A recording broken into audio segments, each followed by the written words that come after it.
Bonjour à tous. On est absolument ravis, moi tout particulièrement, donc au nom du consortium BLAST, au nom de ce programme, de vous accueillir ici dans cette très très jolie salle du CNES Paris. Donc encore merci à notre partenaire de nous accueillir pour un moment clé du programme BLAST, puisqu'il s'agit ici aujourd'hui du dévoilement de la 3e cohorte de BLAST. BLAST, voilà, ça fait quand même 2 ans que ça existe, un programme qui a une particularité, on est les seuls à faire ça, on accompagne les startups early stage, c'est-à-dire les startups qui sont entre un moment de vie critique où elles ont commencé à être créées et elles vont lever leur premier fonds.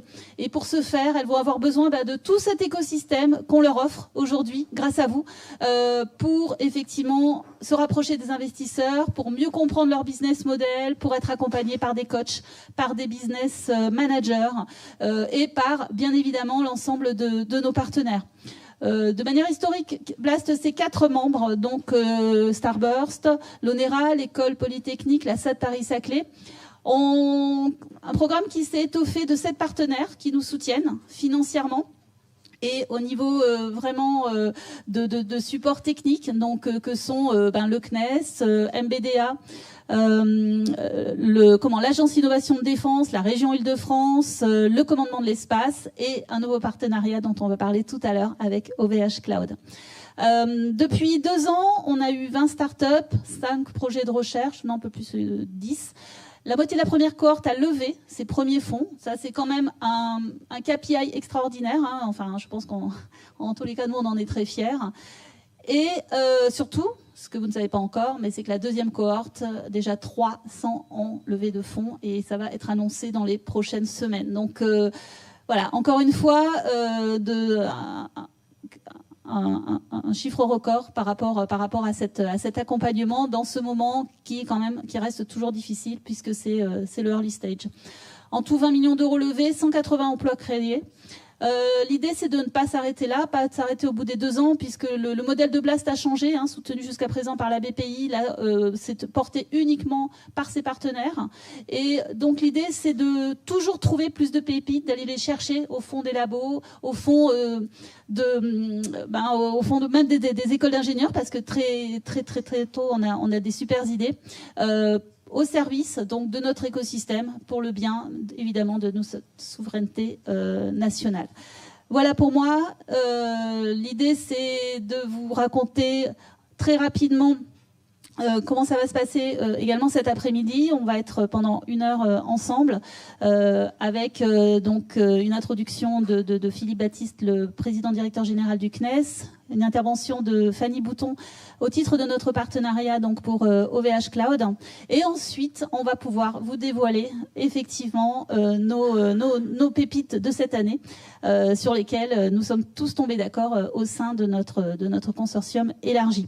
Par la suite, nous aurons un témoignage de Sarah qui pourra nous raconter effectivement son expérience, puisque c'est une alumni de la 2e cohorte de BLAST. Et conclusion de notre partenaire historique, l'Onera, avec Philippe Castin, directeur de la valorisation. Voilà pour cet après-midi, voilà pour ce programme. J'espère que ça vous va. Donc, sans plus tarder, j'invite Philippe à me rejoindre sur la scène pour quelques mots d'introduction. Merci Philippe. Merci beaucoup. D'abord, ravi de vous accueillir ici. Vous êtes chez vous. Vous êtes chez vous au CNES. Pourquoi est-ce que je parle ou j'essaye tout le temps autant de parler de New Space, de start-up au sein de l'écosystème spatial et en France? En fait, on pourrait très bien se dire finalement aujourd'hui la France, c'est à peu près pas loin, plus de 50% de l'industrie spatiale européenne. Donc, dans le fond, on a nos 3 grands primes, quelques très gros équipementiers qui dominent le marché européen. Et dans le fond, c'est pas si mal, continuons comme ça. Oui, évidemment, mais modulo quand même 2 points. La première chose, c'est que d'abord, on est en train de parler de l'Europe, et c'est très bien de parler de l'Europe, mais on est quand même dans un marché mondial avec des acteurs en particulier outre-Atlantique qui accélèrent de manière extrêmement forte. et qui sont portés par une commande publique qui est absolument gigantesque. Et donc, ça veut dire qu'on ne peut pas juste raisonner au niveau européen. Ça, c'est le premier point. Et puis, le deuxième, c'est que le monde dans lequel on vit aujourd'hui a quand même fondamentalement changé. C'est-à-dire que on reste dans un monde où le spatial reste dominé par la commande publique. C'est-à-dire s'imaginer qu'aujourd'hui, on est dans un écosystème complètement privé, etc. C'est pas vrai. C'est pas vrai. Il y a beaucoup de marchés qui sont spatiaux, qui sont encore très largement dominés par la commande publique. Mais cependant, il y a beaucoup d'acteurs privés qui arrivent, et ce qui a auparavant été 100% public devient aujourd'hui des choses qui sont beaucoup plus hybrides, où il y a aussi de vrais marchés commerciaux qui sont en train d'émerger. Et puis, il y a une baisse des coûts avec l'arrivée de nouveaux acteurs et un effet boule de neige. Et vous participez à cet effet boule de neige parce que, en baissant les coûts et en faisant venir de nouveaux acteurs, vous ouvrez de nouvelles perspectives de marché, des gens qui ne sont pas du spatial, qui investissent, qui cherchent des applications, etc., etc. Et donc, ça veut dire qu'on est dans un moment, et ça, j'en suis vraiment profondément convaincu, un moment où le spatial est en train de se réinventer. Et donc, il est absolument fondamental qu'on ouvre complètement nos chakras et qu'on regarde justement les nouvelles initiatives, les nouveaux projets qui sont portés par aussi des nouveaux entrepreneurs. Et sans du tout, évidemment, oublier nos acteurs qui sont nos acteurs, qui sont nos acteurs qui sont installés et qui eux-mêmes développent de l'entrepreneuriat, développent de l'innovation. Je peux vous garantir que quand vous allez chez Thales Alenia Space, chez Airbus ou chez Ariane Group, qui sont nos grands primes, l'innovation, oui, elle est là, elle existe aussi, elle est très forte. Et c'est donc pas du tout pour les opposer, mais on a aussi besoin, je crois, fondamentalement, de nous ouvrir à cet écosystème nouveau qui est en train de se construire autour de nous. Non seulement de nous ouvrir, parce qu'on en a besoin et que vous allez nous apporter des solutions qui vont nous permettre, pour moins cher, de faire plus de missions, parce que c'est quand même ça, moi, un de mes objectifs à la fin, hein, c'est ça. Et puis aussi de développer un secteur économique qui, j'en suis là aussi convaincu, est appelé à grandir de manière considérable. Et donc, c'est pour ça que au CNES, on croit vraiment au New Space et qu'on essaye d'investir avec main dans la main avec l'État, avec France 2030, avec quand même beaucoup d'argent qui est mis sur la table aujourd'hui. Alors, peut-être que certains d'entre vous vont me dire ça va pas assez vite, il faut accélérer, etc. Oui, c'est vrai, tout ça, ok. Mais enfin, il y a une volonté qui est très forte. Peut-être qu'il faut faire mieux les choses et je suis prêt, et je suis tout à fait prêt à l'entendre. Mais il y a une volonté très forte et je voulais la rappeler ici. Et Blast joue vraiment un rôle, vraiment, je crois, très important dans notre communauté aujourd'hui, parce que justement, c'est un des outils et un outil qui a démontré, qui a fait ses preuves déjà. Hein. Enfin, je veux dire, tu l'as très bien rappelé, Christelle, il y a quelques instants, avec quand même un nombre significatif d'entreprises de la première d'il y a 3 ans qui ont déjà levé, qui sont déjà, enfin, qui fonctionnent, qui tournent, etc. Donc ça veut dire que il y a un savoir-faire, il y a une magic touch de Blast, et je pense que c'est important et on est très fiers d'être partenaires et on souhaite évidemment poursuivre ce partenariat. Ça me semble être vraiment important. Donc voilà, il faut trouver évidemment une suite pour Blast. Je veux dire, enfin, ça a été mentionné. La BPI est moins impliquée qu'elle ne l'était précédemment, pour dire les choses pudiquement. Donc il faut qu'on trouve évidemment une suite et qu'on réfléchisse à la manière dont on va poursuivre cette aventure. Mais je suis convaincu du rôle absolument fondamental que peuvent avoir ces incubateurs et ces accélérateurs, parce que justement ils permettent de réunir cette communauté et de la présenter aussi, d'en discuter avec des investisseurs. Donc je crois que c'est vraiment très très utile d'avoir ce moment-là. Voilà, moi c'était ce que je voulais dire était pas très long, c'était vraiment ce message-là. C'était ce message vraiment, le CNES est mobilisé avec l'État pour le développement du New Space. On veut réfléchir à des nouveaux outils, à la fois pour connecter l'ensemble de l'écosystème, donc c'est toutes nos démarches qu'on a appelées Connect by CNES. Si vous ne connaissez pas, je vous invite à aller jeter un coup d'œil, où on a des fonds, des accélérateurs, des outils divers et variés qui permettent justement de vous aider derrière. Et Blast, évidemment, est clairement un des grands outils. C'est pas directement un outil de Connect by CNES, mais c'est un grand partenariat très structurant pour nous aujourd'hui. Et puis, c'est aussi beaucoup d'argent qui est mis par l'État. C'est une volonté de changer aussi la manière de faire sur un certain nombre de sujets, en particulier à travers la commande publique. Regardez comment on fait pour peut-être de temps en temps travailler plus sur de l'achat de services et peut-être moins sur des grands processus ou des grands programmes de R&D, parce que je pense que c'est peut-être plus adapté à vos besoins, mais c'est aussi à vous de nous dire, évidemment, si c'est le cas ou si c'est pas le cas. Voilà, donc je crois que voilà, l'image que je voudrais que vous gardiez, c'est ça. C'est un CNES qui est mobilisé pour vos succès, parce que d'abord on y est directement intéressé, et puis parce qu'on pense qu'il y a aussi vraiment toute une part de notre avenir qui s'inscrit aujourd'hui dans cette salle. Voilà, merci beaucoup, et puis très bon travail à tous.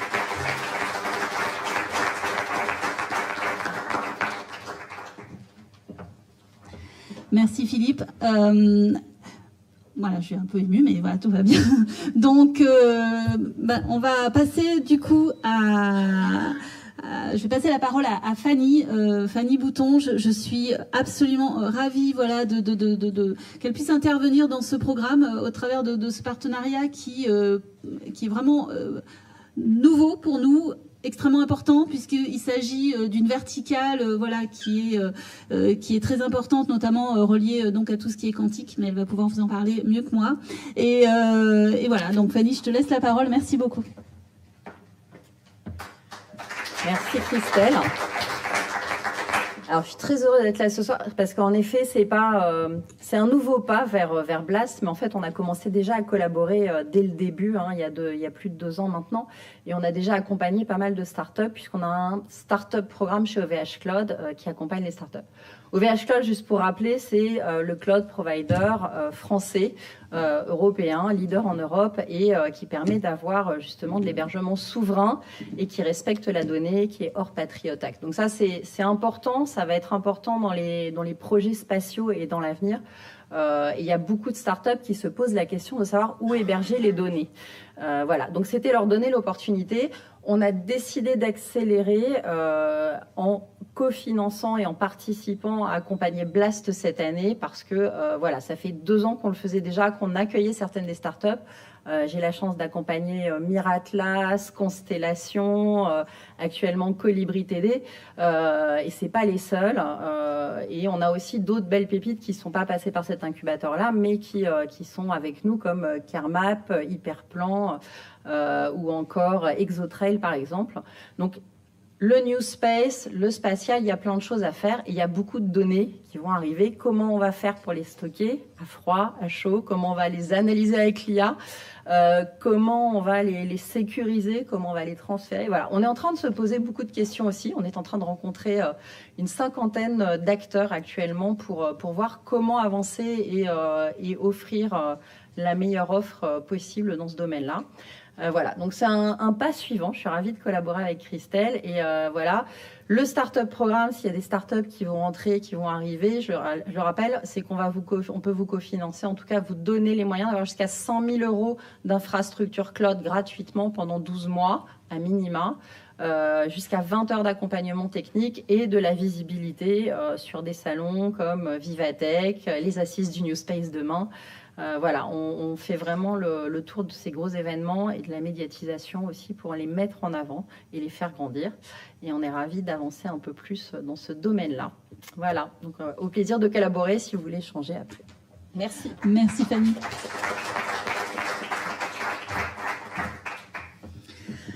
Voilà, donc on y est. Alors, on va vous présenter ces startups, ces nouvelles venues, ces nouvelles recrues, dont on est vraiment très content. Mais on va le faire à 2 voix. Donc, je vais inviter Cédric à me rejoindre sur scène. On va faire un petit duo. Il va rester là-bas. Moi, je vais rester là. Et donc voilà. Donc Cédric vient de nous rejoindre chez Starburst en tant que directeur Blast. Et je vais te laisser te présenter un petit peu, Cédric. Merci Christelle. Bonjour à toutes et à tous. Je suis ravi d'être présent avec vous ce soir pour ce Blast Ignition de la 3e cohorte.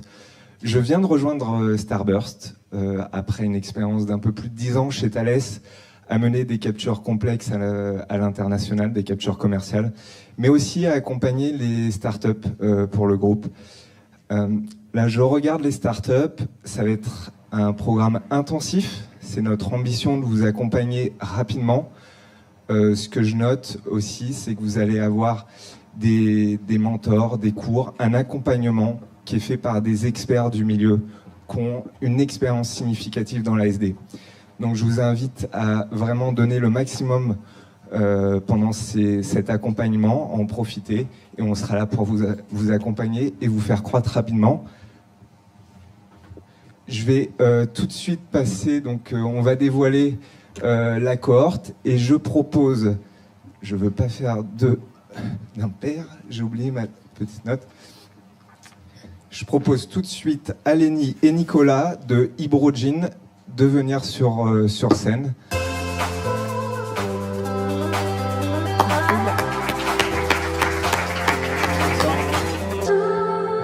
ravi d'être là ce soir parmi vous. Et non, c'est vraiment très chouette. Alors, on nous a donné 1 minute pour parler rapidement de notre projet. Donc, nous, ce qu'on a constaté, c'était que la course à l'espace avait commencé. Par contre, elle était, la page du green space restait à écrire. Et c'est là que nous, on intervient, puisque nous, on va vouloir encourager une proposition de demain, donc des satellites durables, souverains, universels. Nous, on propose le taxi de l'espace, qui va mettre à poste des petits satellites en orbite, vraiment là où ils ont besoin d'opérer. Là où on se distingue, c'est sur un système de propulsion hybride, on est le seul véhicule de ce type au monde, et ça va nous permettre d'être 2 ordres de grandeur plus rapide que la propulsion électrique. Ça nous permet d'ouvrir de nouveaux cas d'usage et d'accélérer la mise en orbite des petits satellites. Donc encore merci pour Blast, à Starburst de nous avoir accueillis et de nous proposer en tout cas ce bootcamp et puis ce programme. Et voilà, aujourd'hui on est ouvert à rencontrer toutes les personnes qui souhaitent participer à l'aventure HyperOceans. Merci à vous. Merci beaucoup, merci, bravo. Et puis à très vite. On se retrouve bien avant le mois de septembre de toute façon pour reparler de tout ça.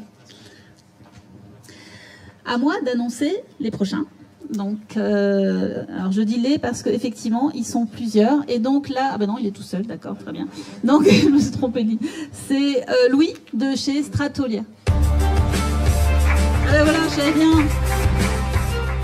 Bonjour. Alors Stratolia, qu'est-ce que c'est? Stratolia est un service d'observation de la Terre persistant et de haute résolution en utilisant non pas des satellites mais en utilisant des ballons stratosphériques et à long terme des ballons stratosphériques manœuvrants. Donc je m'appelle Louis Hart Davis et avec Hugo Marchand, mon associé, on a fondé Stratolia avec 2 convictions. La première est que l'observation de la Terre est un secteur qui va prendre une importance cruciale dans les années à venir, que ce soit pour mieux comprendre l'avenir long terme de notre climat ou pour mieux réagir en cas de crise, qu'elle soit de nature géopolitique, logistique ou environnementale. Des données fréquentes et précises sont un atout majeur, sans laquelle la prise de décision pertinente et éclairée est tout bonnement impossible. Et la seconde est que aujourd'hui, l'observation de la Terre est réalisée essentiellement 2 manières qui ont chacune leurs limitations. Les satellites sont limités souvent en temps de revisite au-dessus d'un site et aussi le fait qu'ils soient loin de la Terre limite la qualité des images qu'ils sont capables de prendre.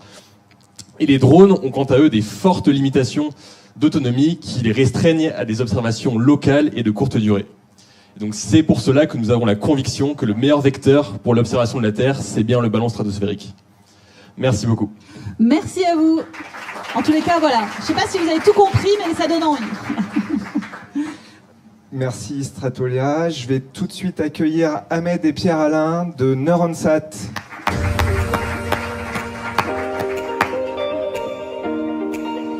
À vous. Merci beaucoup. Vous m'entendez? Ouais. Super. Bonjour à tous, je suis Ahmed El Fadel. Je suis Pierre-Alain Révéla. Nous sommes très heureux et honorés de rejoindre le programme BLAST dans sa 3e cohorte avec notre projet Neuronsat, sur lequel on travaille depuis plus d'1 an. Donc en fait, en gros, nous développons des outils numériques qui sont renforcés par l'IA et qui visent en fait à appuyer donc les commandants militaires et de sécurité civile dans la planification et l'exécution d'opérations de diverses natures. Et ça, c'est principalement dans des zones de conflit, dans des zones de crise et aussi sur des champs de bataille. Notamment, si on prend exemple, le mouvement de convois militaires d'une manière sécurisée et efficace, la sécurisation des troupes, la planification et l'exécution des interventions dans le cadre de catastrophes technologiques et ou naturelles, et aussi d'autres types d'applications sur lesquelles on se focalise. Voilà. Nous avons eu la chance, si je peux dire, d'être lauréat français du hackathon Cassini le 26 mars dernier, qui était organisé par Starburst dans le cadre du laboratoire d'innovation défense. Aujourd'hui, on a cette opportunité dont Ahmed rêvait et m'a fait partager son rêve avec Blast, qui va nous permettre d'aller plus loin grâce à cet écosystème, en travaillant la maturation technologique de nos projets, en réfléchissant à des et en concluant des partenariats stratégiques, en imaginant la première levée de fonds éventuellement, la recherche de clients. Bref, il y a tout un écosystème absolument passionnant qui nous promet une belle aventure. Voilà. Merci beaucoup. Absolument. Merci beaucoup. Donc maintenant, je vais appeler Guillaume et Adam de Space Quarters.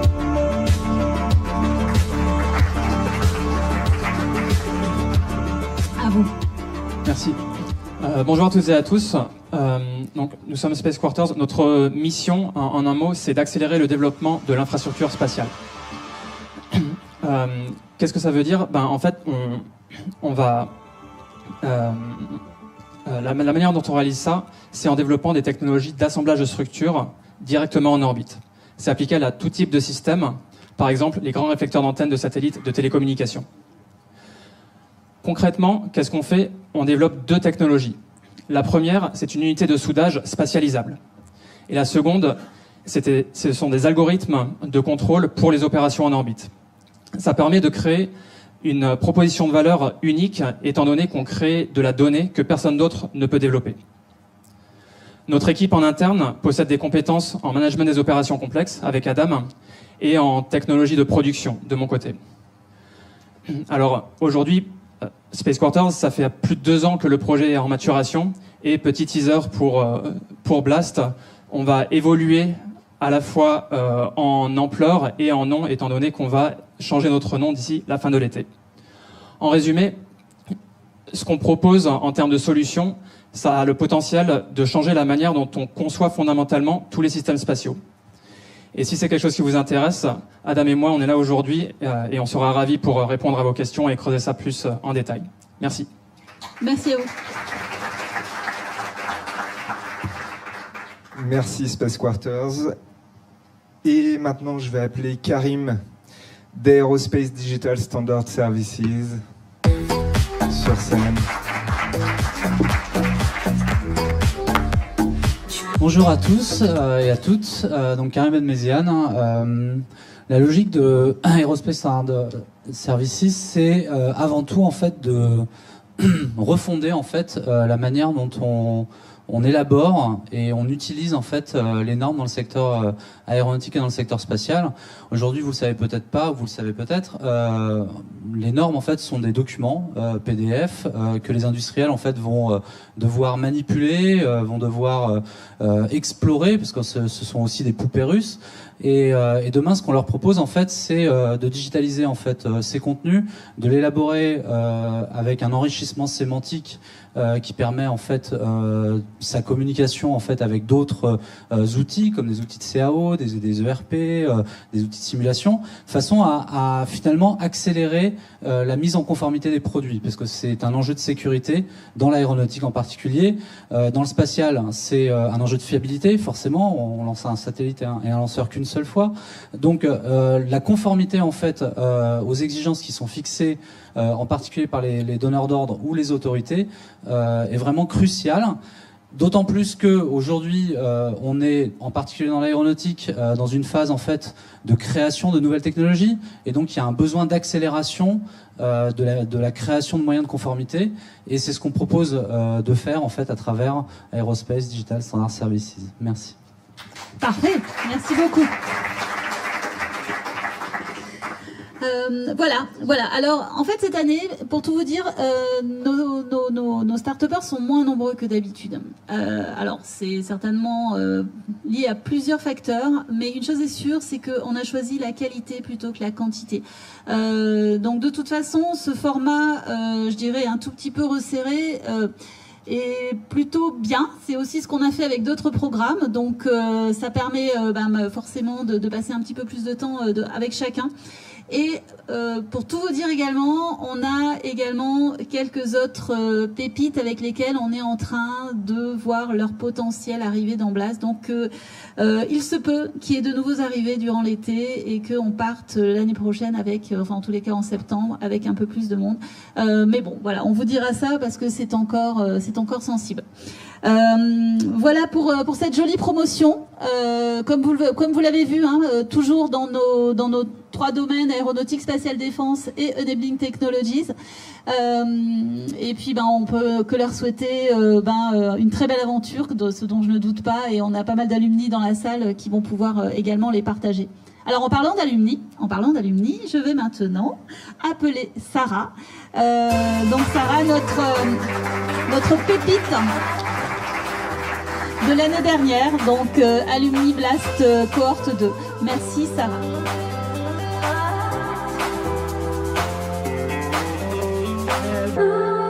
Bonjour à tous, je suis donc Sarah, je suis alumni du programme Blast pour la cohorte 2. Et je suis vraiment ravie d'être parmi vous aujourd'hui. Encore merci pour cette mise en lumière. Je sais que ça a fait des jaloux dans la cohorte 2, mais ils m'en voudront pas longtemps. Alors, et en fait, je suis aussi très contente de découvrir tous ces projets innovants, très très audacieux. Félicitations à vous pour vos projets, mais aussi pour ce pas que vous allez faire avec Blast, parce que vous allez voir, ça va vous changer la vie, d'entrepreneur, ça va vous apporter énormément. À titre personnel, moi ça m'a beaucoup apporté, mais surtout ça va beaucoup valoriser votre boîte et vous allez voir votre projet différemment. Pour vous raconter un peu la petite histoire, on a créé la boîte entre docteurs en télécommunications et on était un peu des gens qui voulaient vendre de l'intelligence artificielle pour ordonnancer et gérer la communication dans des réseaux de capteurs sans fil. Et on vendait ça comme mécanisme d'ordonnancement et de routage pour des capteurs, pour des réseaux de capteurs. C'était barbant, il n'y avait pas vraiment de visibilité, on n'était pas bien positionné sur une chaîne de valeur où aucun client potentiel ne pouvait nous repérer, mais aussi face à des acteurs, on nous disait « vous êtes trop tech, vous êtes beaucoup trop deep, on ne voit pas comment on peut vous aider ». Et c'est là que on est arrivé à Blast. Et on a dit, on est trop tech, on est trop deep, et vous allez peut-être pas pouvoir nous aider. Ils nous ont dit non, pas du tout. L'aspect deep tech, nous, c'est ça qu'on cherche, on va le souligner. On va essayer de vous challenger sur votre technologie, et avec vous, on va vous construire un business first. Et ça restera encore du tech first, parce que c'est ça qu'on va valoriser ensemble. Donc à Blast, on a eu de tout. On a eu vraiment tous les aspects qui vont de l'API. Au départ, on nous disait les algos, c'est pas brevetable. Si, des algos embarqués, ça l'est. Le machine learning, c'est pas brevetable. Le machine learning, ça l'est. Le modèle est brevetable. Et le traitement des bases de données aussi. On nous a dit aussi, non, en fait, vous allez avoir des problèmes d'interférence, vous allez avoir des problématiques qui vont faire que votre protocole ne sera jamais embarqué sur une plateforme aérospace. On dit ça aux gens de Blast, ok, vous avez besoin de quoi? D'un testbed IoT où on peut mettre plein d'interférences. L'ONERA n'a pas ça aujourd'hui, mais pourquoi pas appeler l'INRIA? Ils ont appelé l'INRIA. Encore merci à Benjamin et Marie qui ont fait le travail. On a aussi eu droit à des... oui, mais la certification, c'est pas encore ça. C'est pas grave, pendant le bootcamp, vous allez rencontrer les gens de l'EASA. Et les gens de l'EASA nous ont dit, en fait, on a en cours de mettre en place tout ce qui est aspect IA explicable. Et il y a un roadmap que vous pouvez intégrer en cours de route et travailler avec nous. Donc il y avait vraiment tous ces aspects-là, sans noter que, en fait, il y a des semaines à thème pour travailler son pitch. Donc l'algorithme d'ordonnancement et de routage barbant, c'est devenu un boîtier IA qui va venir être installé au centre d'un réseau de capteurs sans fil pour une collecte de données fiables et à faible latence à bord des systèmes de surveillance de structure de lanceurs. Ça paraît beaucoup plus simple et ça se vend beaucoup mieux. Le pitch, on l'a travaillé sur plusieurs aspects. Comment le vendre à des investisseurs, comment le vendre à des industriels, mais aussi sur le storytelling. Et franchement, je racontais pas les choses comme ça avant Blast, pas du tout. J'avais même du mal à prendre un micro, là je tremble encore. Donc il y avait vraiment tous ces aspects-là, il y avait aussi tout l'aspect tout est faisable avec Blast. Si vous avez un problème, il faut aller en parler et on vous trouvera une solution. Ça a été ça du début jusqu'à la fin. Et si vous avez besoin de contacter des gens, même s'ils sont pas aujourd'hui dans notre portfolio très grand ou dans notre network énorme, parce que Blast c'est vraiment un network énorme, ben nous on va vous les trouver et on va les intégrer à notre network. Donc vraiment il y avait tout cet aspect-là. Et puis il y avait le module de l'X, où là on nous a dit bon bah vous oubliez tout, vous êtes comme des étudiants, on va recommencer de l'idée et on va reconstruire tout le business model ensemble et on va vous challenger. Il y a des matrices, beaucoup de trous dans la raquette et on va les remplir ensemble. Il y a aussi tout l'aspect pays, encore une fois, où on nous a dit vous pouvez tout breveter, lancez vos brevets, votre innovation, vous allez la protéger. Il y avait aussi les senteurs d'expertise de l'ONERA. En arrivant à Blast, on s'est dit bon bah le programme est très chargé, la tech il va falloir mettre de côté, mais après quand tu as des experts qui viennent, qui font beaucoup de choses qu'on ne pouvait pas en fait faire tout seul, tu te dis bon bah ça rattrape ce retard-là technique et franchement ça donne de la valeur et ça donne de la crédibilité à la solution. Et puis finalement il y a toute l'équipe Starburst avec beaucoup de ressources, des études de marché qui nous ont vraiment mis tous les KPI marché, on a pu les utiliser pour travailler notre deck et on avait un deck qui pour nous était vraiment prêt et on en était très fiers le jour du Demo Day, donc qui est vraiment un de mes meilleurs souvenirs de 2022, d'ailleurs c'était en 2022, voilà. Et pour finir, on a eu un mentor, c'est peut-être la première personne que je rencontre qui a cette vraie expérience de création de boîte, c'est quelqu'un qui était très bienveillant, qui nous a beaucoup apporté, qui nous a suivis toutes les semaines, il venait nous voir, on a eu beaucoup d'échanges avec lui. Jean-Christophe, encore merci beaucoup et franchement, vous êtes une personne incroyable. Et puis vraiment, si j'ai un conseil à vous donner aujourd'hui, c'est donnez-vous à fond, soyez présents, essayez d'être assidus. On a essayé de l'être vraiment, on n'était pas les premiers, à la fin on s'est rendu compte, mais presque. Et n'hésitez pas à aller voir tout l'écosystème qu'on vous met en place, de vous challenger, d'accepter la critique surtout parce qu'on a été beaucoup critiqués, mais on a construit sur ces critiques et franchement soyez fiers de vous et j'espère que ça va bien se passer. Bon vent à Blast Cohort 3. Merci beaucoup.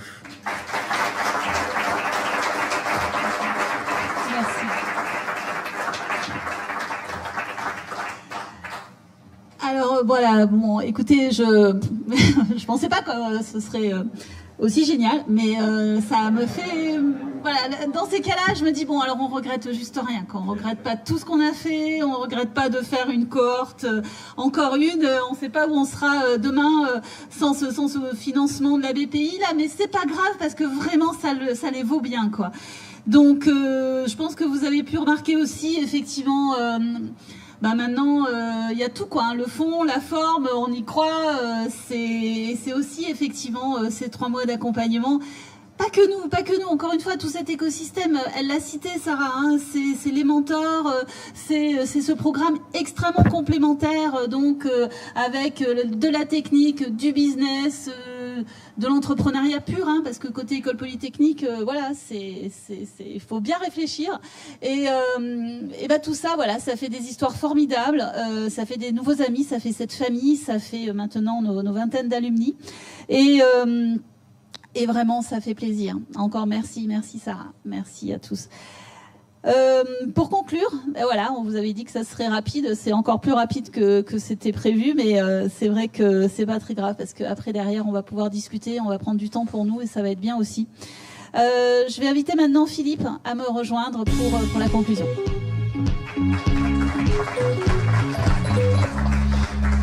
Merci Christelle et bonjour à tous. Je suis ravi également d'être présent parmi vous.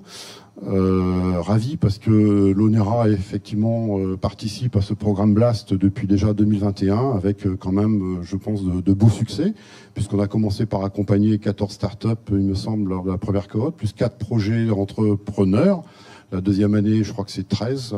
Et puis quand on a vu les résultats, enfin Christelle en a déjà parlé, 50% de startups qui ont déjà levé des fonds, 180 emplois créés. Donc c'est assez motivant. Ça a créé plusieurs impacts, en tout cas si je parle au sein de l'ONERA, tout simplement parce que déjà il a fallu trouver les bons experts pour vous accompagner. Les bons experts, c'est-à-dire que On a à peu près 26 experts qui ont été sélectionnés, pas sélectionnés, mais en tout cas choisis au sein de l'ONERA pour vous accompagner. Et le boulot d'un expert de l'ONERA, c'est pas toujours facile de dégager du temps pour vous accompagner. Donc ça a permis en tout cas de faire un déclic au sein de l'ONERA, c'est que cette notion de start-up et d'accompagnement, c'est assez important. Et puis ça fait partie aussi des missions de l'ONERA de vous accompagner. Donc j'en profite pour féliciter d'ailleurs tous les nominés et les sélectionnés. Moi, je reste épaté par votre jeunesse, par votre motivation. Je sais que déjà certains d'entre vous ont déjà appelé l'ONERA pour savoir si un expert avait été nommé. Donc, c'est en cours. Ne vous inquiétez pas, ça va arriver. C'est vrai que il y a 35 ans, quand j'ai commencé à travailler, j'avais aussi également plein d'idées. J'ai jamais pu les mettre en forme parce que il n'y avait pas des organismes comme Blast pour nous accompagner. Donc, merci Christelle et merci au travail qui est réalisé. Alors, des succès, effectivement, on en a eu. Moi, je pense donc au sein de l'ONERA, comme je vous disais, il y a eu un certain déclic. Ça veut dire que depuis 2 ans, on a déjà 2 chercheurs qui ont créé leur propre start-up, qui ne sont pas forcément passés par Blast, mais en tout cas, il y a Armin Tagezik qui est passé par Blast. La première année en tant que porteur de projet, et puis la deuxième année en tant que créateur d'une start-up qui s'appelle Winlayer. Donc, et puis en plus, là, il continue. Il a fait une levée de fonds et là, il est accompagné maintenant dans un projet de maturation avec la SAT. Donc c'est déjà un très bon point. Et puis surtout au niveau de l'ONERA, ça nous a permis aussi d'avoir un déclic et de créer d'autres startups. Donc il y a une autre startup, il me semble, qui a été créée déjà l'année dernière, Nexterm. Et l'ONERA vient de créer une spin-off cette année qui s'appelle Astarion, qui va œuvrer également dans le domaine de l'espace. Donc voilà, beaucoup de déclics.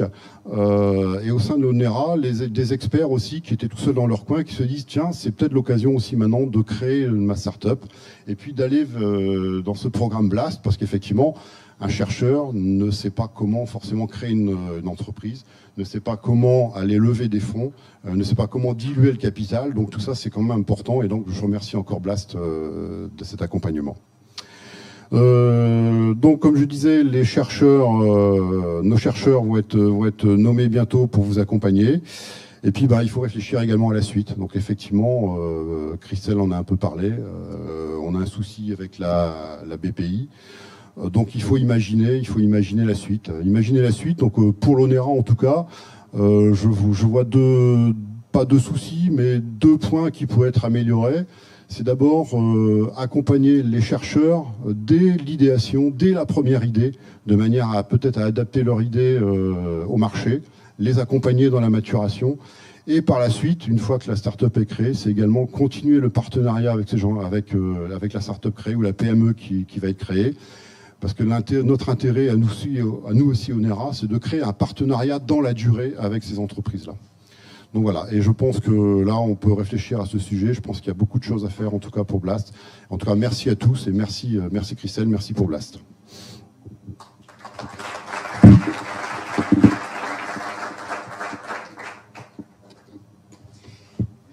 Merci, voilà.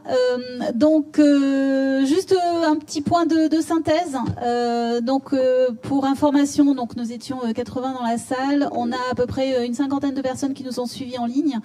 Et je souhaitais à nouveau déjà remercier l'ensemble des personnes qui ont pris la parole, dont nos fameux lauréats, en les félicitant encore une fois. Et maintenant, je veux dire, la parole est ouverte. Comme vous avez compris, Blast va avoir besoin très certainement de se réinventer pour la suite. On est preneur de toute bonne idée. Nous, tout ce qu'on veut, c'est quelque part se servir de cette belle histoire, de ce beau prétexte aussi, qu'est Blast, pour faire aller plus loin et faire plus de choses, c'est-à-dire vraiment l'animation de cet écosystème régulièrement, de pouvoir animer des événements, des lieux, des rencontres, de pouvoir vous apporter aussi peut-être de l'expertise sur tel ou tel sujet. C'est aussi ça qu'on veut faire avec la continuité de Blast, et on est vraiment ouvert par rapport à ça pour n'importe quelle idée qui pourrait déjà avoir du sens. Encore une fois, pour le bien fondé de notre souveraineté nationale, pour laquelle, effectivement, petite dédicace à l'IHEDN, parce que j'ai quand même 3 ex de l'IHEDN cette année dans la salle, et je suis ravie parce que par ce côté et tout ce que ça m'a apporté aussi par rapport à cet autre enjeu que j'ai découvert avec Starburst sur la défense nationale et qui à mon sens est majeur, surtout par les temps qui courent. Voilà, donc pour terminer sur une note positive, je vous invite maintenant, notamment les lauréats, à venir nous rejoindre sur la scène afin que nous puissions faire une petite photo de famille. Merci beaucoup. Et puis on pourra faire aussi une photo avec tout le monde. En tous les cas, merci à tous et à tout de suite.